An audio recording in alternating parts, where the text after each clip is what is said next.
hear it commonly said in your church, synagogue, or wherever, that Moses, Moshe, received the 10 commandments, and thus men got laws. That's, I mean, men had laws long before that, thousands of years. Moses is not until 1346, before the Christian era will give us to about the 18th dynasty. Amenhotep IV, otherwise known as Akhenaten, died before Moses was born. Dr. Ben has lectured widely across this nation, Africa, the Caribbean, and Europe. He's been a long-standing member of the Cornell University History Department. His central theme has been to emphasize that the renowned Egyptian culture was built by Africans who were black. His many appearances on Like It Is have reaffirmed this. The ultimate to this was the destruction, trying to destroy the face of the symbol of the god Hamakis, which they call the Sphinx of Giza, which Napoleon ordered his lieutenant to blow away the face. And that's the damage to it. It is even documented by one of his men that was in, Count Vivian Dinant, who was there with Volney and others, and write these evidence of what took place. Your 21 gun salutes come from that, with 21 guns it took to shoot the face partially off. Dr. Ben's activities have not been limited to academia. He's been a loud spokesman for African nationalism long before it became popular. He was among those who attended the Harlem funeral of Malcolm X, despite bomb threats at the time. Recently, Dr. Ben sat with us and recounted some aspects of his life, going way, way back. I was born in 1918, December 31st, Ethiopia. New Year's Eve. New Year's Eve. I guess my mother said I wouldn't wait. In Ethiopia? Yes. What part? Gondar. Now there's a lot of argument about that, is that being in the Virgin Islands as a small kid, and the transfer of the island from the Danish to the American, there were a point in which you had to be proclaimed an American citizen or Danish citizen or not. And papers were transferred. And so for many of us youngsters, we wound up with American papers of the Virgin Islands. And so there were some disarrangements or so, but didn't bother me one way or the other. How did you get from Ethiopia across the Atlantic? Well, according to the family, is that my father went to Brazil to work as one of the people in the Consul General office, and the transfer of coffee, you know, the trade between the coffee, and that's how he went down there. That's what he did for a living? That was his profession, or what? His profession was barrister, and barrister and quote-unquote gentleman farmer. Where is he from? He was born in Ethiopia. He's in Ethiopia? Yeah. My mother's a Puerto Rican. What did your father look like?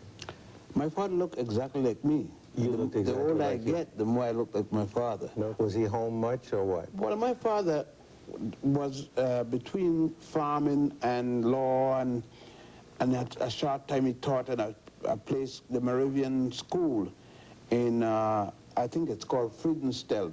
There were 3 Moravian churches, one in Christiansted, one in Frederiksted, and one in the countryside, a place called Friedenstell.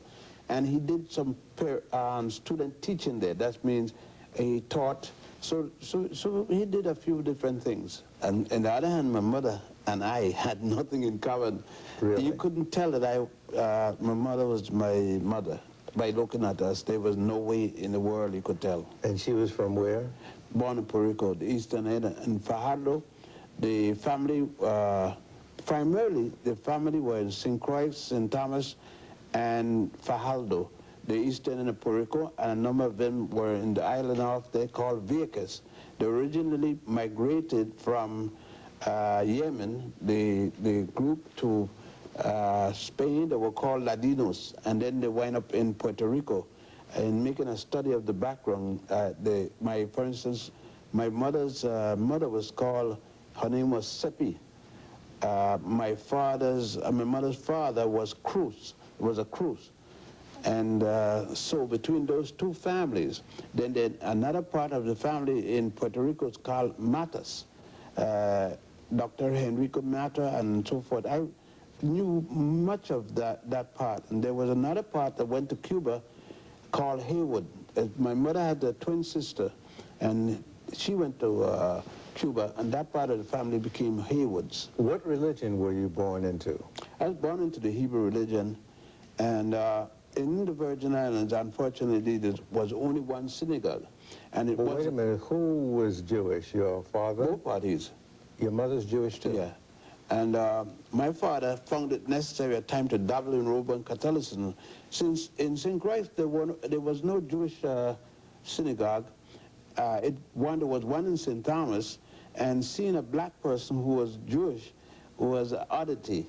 And as it's still even up to today, as a matter of fact, most European Jews denied there was such thing as black Jews at that time, and only since the Operation Moses last year did a handful of them admit there is such thing as black Jews. Not one of my teachers taught me anything about Africa, even the best of them. Did your father teach you much about Africa and tell you much about? Quite so.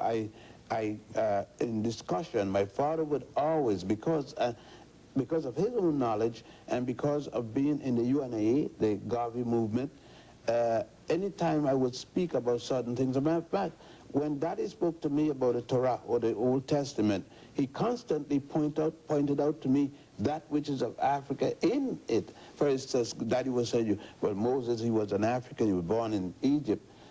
Long before, when people look at the map, and although they saw Egypt there, didn't recognize Egypt as being in Africa, my father had made that very clear to me.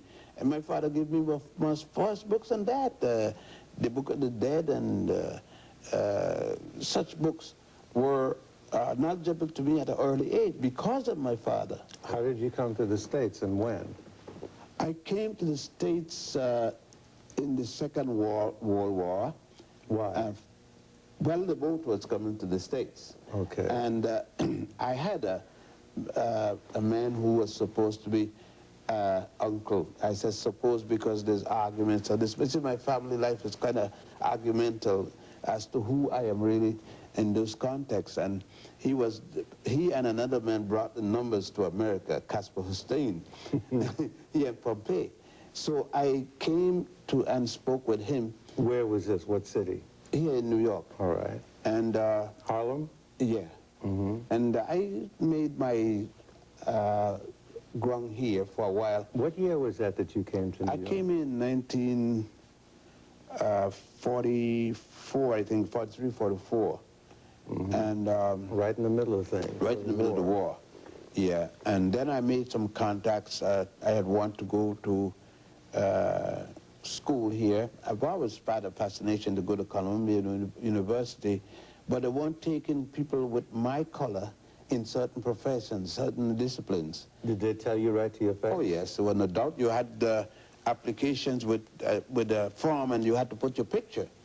And then they had many kinds. You had colored, Negro, and foreign. So you could have come from Africa and get in to study where you couldn't get it as a Negro or a colored. And they had different classes. If you were foreign black, you weren't a Negro, or you weren't a colored. They had all kind of stupid classifications. And so, and then there were time foreign black, Negro, colored. You just couldn't get in, period, because that discipline, they didn't take black people or African people to study in that area. What was this discipline you were trying to get into at Columbia? Anthropology. Anthropology? Yes. How did you become interested in that? Well, for a number of reasons. The African movement for independence was going on even though there was a war. In Harlem, it was very active. In Harlem, in the Caribbean, some people in the Caribbean, and naturally in Europe and so forth. The Nnamdi Azikiwe's from Nigeria, the Kwame Nkrumahs and the Nyomboro, Awolowo. These are names that may not be familiar to some of the young fellows who follow African nationalism, but those are the big names at the time.